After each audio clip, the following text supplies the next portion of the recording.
Bună ziua și bine ați venit la o nouă ediție marca Știința Educației. Astăzi suntem alături de domnul Dinu Atodiresei, prorector la Academia Navală Mircea cel Bătrân. Vom discuta despre sistemul militar și sistemul civil. Vă mulțumesc că ați venit astăzi alături de noi la emisiune. Bună ziua! Bună ziua, mulțumesc și dumneavoastră și tuturor celor care ne urmăresc acum în direct și sper prin răspunsurile pe care le voi oferi să le pun la dispoziție acele informații de care au nevoie în carieră. Și noi am pregătit 10 întrebări pentru domnul prorector de la Academia Mircea cel Bătrân și haideți să vedem de ce am alege un sistem militar pentru carieră sau unul civil. Domnule prorector, dați-ne 5 motive pentru care un elev în clasa 12-a care termină și dă bacalaureatul ar alege un sistem militar maritim.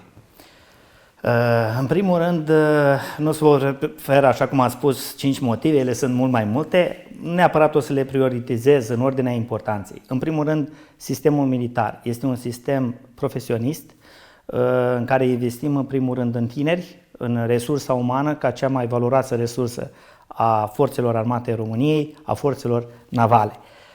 În al doilea rând, este o profesie, am putea noi spune, stabilă, care oferă și un cadru motivațional, o stabilitate pentru toți absolvenții noștri, pentru cei care iubesc cariera militară. Deci un alt motiv este un traseu, am putea spune, în ceea ce privește valorizarea potențialului studenților noștri și viitorilor absolvenți ai Academiei Navale și nu în ultimul rând este poziția pe care o are armata în societate. După toate sondajele la această dată, știm că ea este pe primul loc și sper să rămână acolo. Cu siguranță va rămâne dacă menținem acele standarde profesionale pe care le avem. Ce infrastructură oferă statul român pentru pregătirea militarilor maritimi? În primul rând, noi avem la această dată o strategie în ceea ce privește digitalizarea. Deci, la ora actuală, toate laboratoarele Academiei Navale se bazează pe programe informatice, pe modelare, pe simulări, care scot în evidență câmpul real al conflictelor. Este un aspect în plus în ceea ce privește calitatea învățământului, nu neapărat militar, dar și naval. El se bazează pe lângă o infrastructură, așa cum spuneam, digitalizată, dar și pe o bază materială ancorată în realități. Avem Navașcoală Mircea, avem divizion de instruire, avem stațiunea de pregătire marinărească Palazu, avem partea de mobilități în cadrul companiilor civile. Sunt câteva argumente care ce înseamnă adaptabilitatea bazei materiale a Academiei Navale la cerințele actuale. Cu siguranță sunt foarte bune aceste baze materiale. Spuneți-mi, pe ce probă se pune accent la admiterea militarilor? În primul rând, este o triadă. Pentru că n-aș putea acum să spun că o materie e mai importantă decât alta, așa cum în argumentarea celor spuse anterior, e vorba de matematică, informatică și limba engleză. Acestea sunt disciplinele care compun, spuneam, acea triază la examenul de admitere, la care se adaugă probele eliminatorii. Și aici mă refer la capacitățile motrice, la psihologice, la cele medicale. Un militar trebuie să răspundă și acestor cerințe în prima etapă, urmând ca ulterior să facă dovada cunoștințelor, așa cum spuneam, prin aceste zgrile. Cu siguranță trebuie să fie foarte bine pregătit fizic și psihic și mental. Și mental în primul rând, exact. Da, pentru că solicitările, vedeți, în conflictele actuale presupun această calitate a viitorului ofițer. De care avem nevoie. Da. Avem nevoie în armata română. Studenții se pregătesc doar pe nave românești sau și pe navele NATO? Nu. Avem parteneriate la ora actuală, mobilități în cel puțin 25-30 de flote în cadrul parteneriatelor NATO. În fiecare vară avem mobilități prin care studenți de la alte academii vin pe navele noastre, pe Bricu Mircea, pe navele școală, iar la rândul nostru studenții noștri execută mobilități pe navele lor militare. Același lucru se întâmplă și cu absolvenții noștri civili, care încă din perioada studiilor execută mobilități de practică deja la bordul navelor civile. Deci inserția asta pe piața muncii nu este numai un deziderat, ci este o realitate, atât pentru componenta militară, cât și pentru cea civilă. Deci dacă venim în sistemul militar, avem o siguranță... Nu aveți nicio șansă să scăpați de partea de practică, să o numim, pe perioada studenției. Dar în studenției. același timp avem o stabilitate în ceea ce privește viitorul loc de muncă. Da, este o cerință. Armata, prin natura contractelor pe care le încheie cu Ministerul Apărării Națională, n-aș spune că oferă această facilitate. Investim foarte mult în pregătirea absolvenților, astfel încât după ce au terminat Academia Navală, ei se duc să profeseze exact pe domeniul pe care au fost instruiți pe parcursul celor 4 ani de zile. Exact. Ce obligație are un student militar în caz de război? În caz de război, ca orice militar al Armatei României.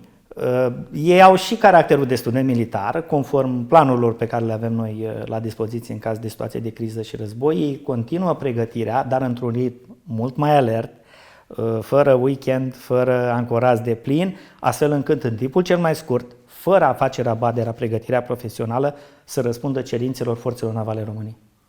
Deci, în caz că intrăm în sistemul militar, trebuie să știm că vom fi alături de armată în caz de război. Absolut, nu, ca orice militar nu există. Tocmai de aia va trebui să fiți pregătiți și suplimentar, să trecem așa la un regim de criză prin care timp obișnuit se va contracta, în sensul pregătirii a volumului și asimilării volumului de informații. Adică focusul va fi numai pentru pregătire și ritm alert.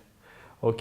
O să trecem acum la sistemul civil pe care îl aveți în cadrul Academiei Navale Mircea cel Bătrân. Dacă dorești să devii un marinar, ai două opțiuni, Academia Navală Mircea cel Bătrân sau UMC. Ce diferențiază Academia Navală de cursurile pe care le au cei de la Universitatea Maritimă Constanța? Noi suntem colegi pe piața muncii împreună cu cei de la Universitatea Maritimă Constanța. Din punct de vedere al curiculumului educațional, el este la fel.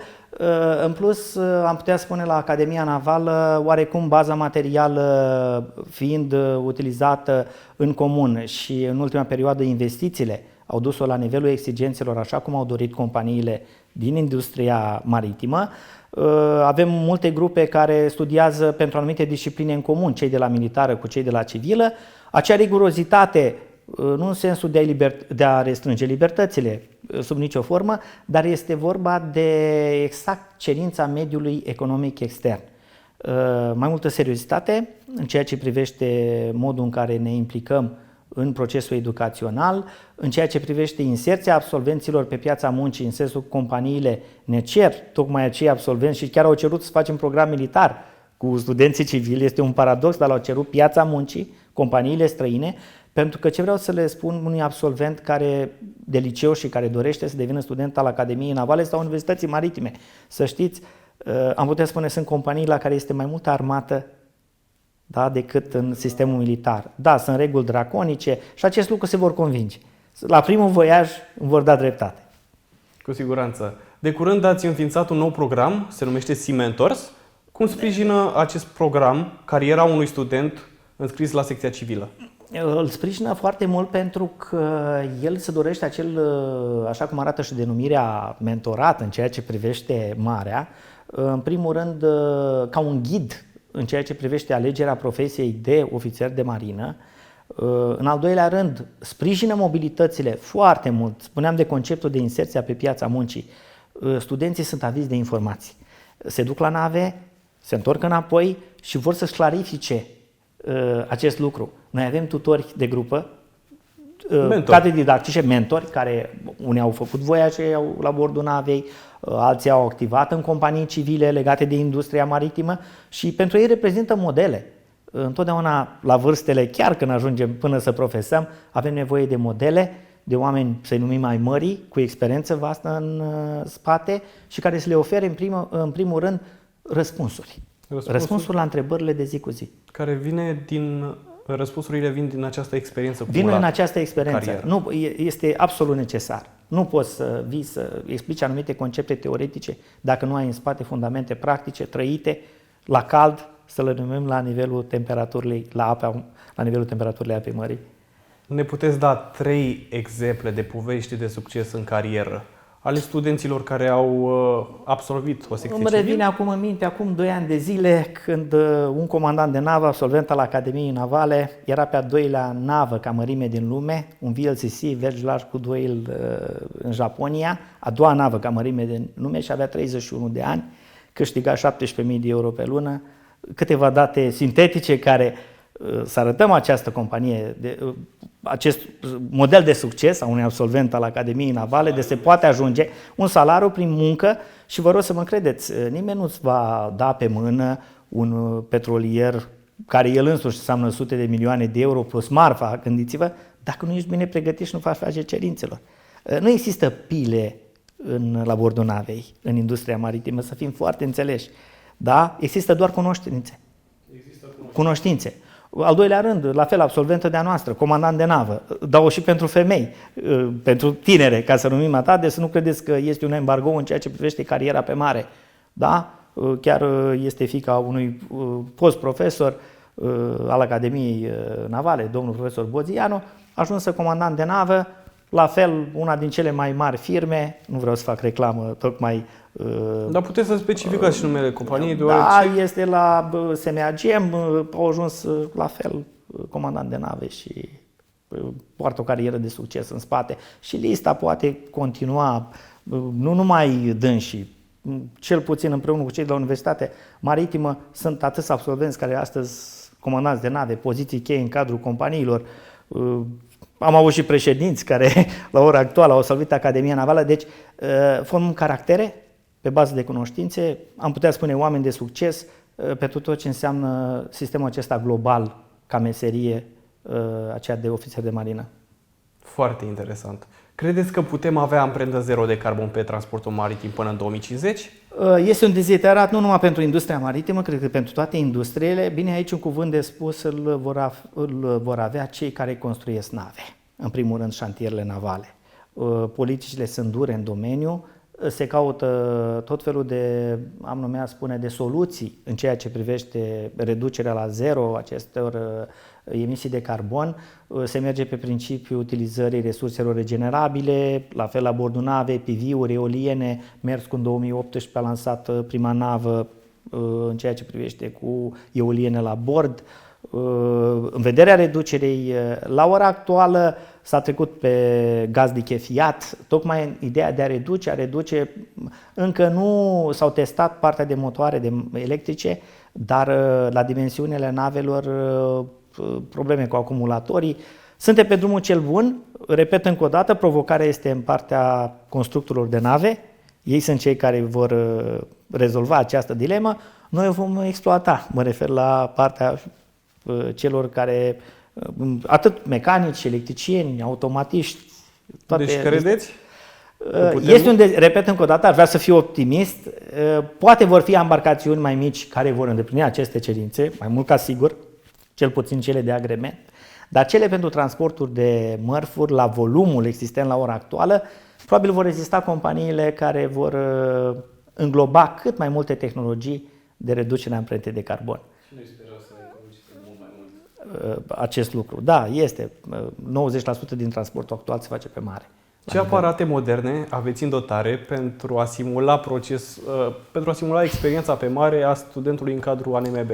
Păi cred că este gama de 10 simulatoare până la această dată pe care Academia Navală le are. Nu o să vă le exemplific pe toate, vă invităm să le vizitați, pentru că ceea ce veți vedea, vă veți convinge că așa este. Ne bazăm mult pe procesul de simulare.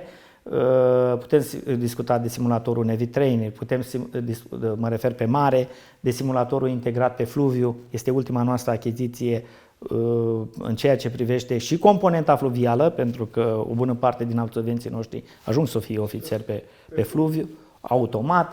Avem simulatoare în ceea ce privește procesele termice, achiziționăm acum sisteme prin proiectul de digitalizare, 2.200.000 tot la fel laboratoare integrate de simulare, procese în ceea ce privește energiile regenerabile. Mulți din absolvenții noștri de la electromecanică, adică pe electricieni, ajung să activeze la panouri pe acele firme care merg pe partea de producere a energiei pe PV-uri, eoliene, parcurile pe care le vedeți sunt angajați acolo, ajung la partea de simulare în ceea ce privește procesele, inclusiv simulări pe natură reacțiilor chimice, dacă dorim. De asemenea, avem simulări pentru containerizare, pentru diferite mărfuri de ambarcare, pentru sistemul militar, iar avem simulări, avem un simulator Proteus care pe componenta navală, inclusiv la nivel de grupări de nave, navă, utilizare în luptă, folosire. V-am zis, domeniile sunt vaste, cea mai bună cale... Aveți o gamă foarte mare și variată de simulatoare. Cei care au văzut Academia poate să confirme, cei care nu au văzut-o se vor convinge, așa că încă o dată lansez pe această cale invitația să vină să viziteze Academia Navală. Cu siguranță vom veni chiar noi să vedem Vă așteptăm cu drag. și o să facem un material foarte frumos pe tema Chiar la asta. fața locului. Mai sunt doar 3 luni până la bacalaureat. Dacă încă nu te-ai decis dacă vrei să faci o carieră pe mare sau să rămâi pe uscat totuși, dar ai ocazia să te înscrii la Academia Navală Mircea cel Bătrân, ori pe secția civilă, ori pe secția militară, pentru că ți oferă foarte multe beneficii.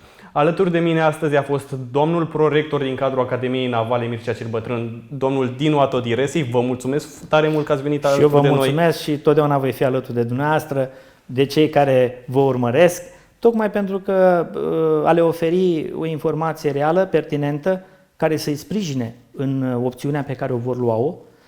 Cu cât sunt mai informați, cu atât alegerea consider că va fi mai bună spre acea meserie care li se potrivește și în același timp să le ofere și o satisfacție profesională în primul rând, dar de ce nu și material. Și material, adică dacă pleci 10 ani pe mare, după poți să vii în România să-ți construiești un viitor. Ai viitorul asigurat. Deci cel puțin la ora actuală, la tendințele pieții și modul în care ea se valorizează, discut de industria maritimă, este o meserie garantată. Important este să investim și banii ăștia tot la noi în țară pentru Așa a crește este, economia. da. Vă mulțumim că ați fost astăzi alături de noi. Încă o dată vă așteptăm în fiecare joi de la ora 5:30 să urmăriți Știința Educației. O zi frumoasă!